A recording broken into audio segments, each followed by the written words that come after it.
প্রকাশ হয়েছে 2024 সালের মাধ্যমিক স্কুল সার্টিফিকেট ও সমমান পরীক্ষার ফলাফল। চলুন এক নজরে দেখে আসা যাক ফলাফলের বিস্তারিত। সকালে গণভবনে প্রধানমন্ত্রী শেখ হাসিনার হাতে ফলাফলের তথ্য তুলে দেওয়ার মাধ্যমে ফলাফল প্রকাশ কার্যক্রমের উদ্বোধন হয়। বেলা 11টায় ফল প্রকাশিত হলে দেখা যায় গড় পাশের হার 83.04%। এর মধ্যে 92.32% পাশের হার নিয়ে এগিয়ে রয়েছে যশোর বোর্ড, আর সর্বনিম্ন পাশের হার সিলেট বোর্ডে 73.35%।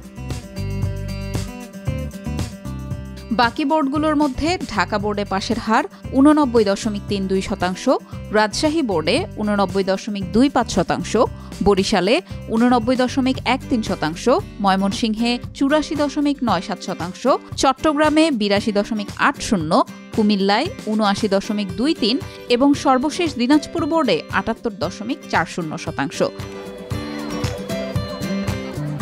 এবছর পাশের হারে ছাত্রদের চেয়ে ছাত্রীরাই বেশি এগিয়ে। প্রকাশিত ফলাফল অনুযায়ী ছাত্রীদের পাশের হার 84.47% আর ছাত্রদের 81.57%। অন্যদিকে জিপিএ 5 প্রাপ্তদের ক্ষেত্রেও ছাত্রদের তুলনায় ছাত্রীরা এগিয়ে।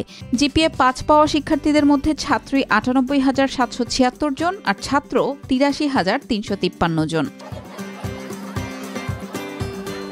পাশের হার আর জিপিএ 5 পাওয়াতেই শুধু নয়, মোট শিক্ষার্থী সংখ্যাতেও এগিয়ে ছাত্রীরা। এবারের পরীক্ষায় 11টি বোর্ডে অংশ নিয়েছে 9,92,878 জন, আর ছাত্রীর সংখ্যা ছিল 10,31,314 জন। ছাত্রের সংখ্যা কমে যাওয়ায় এই বিষয়টি খতিয়ে দেখতে বিবিএস-এর দৃষ্টি আকর্ষণ করেছেন প্রধানমন্ত্রী।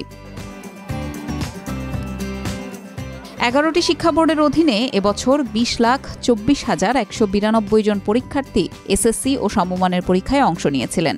এর মধ্যে 9টি শিক্ষা বোর্ডের অধীনে পরীক্ষার্থী ছিল 16,06,879 জন।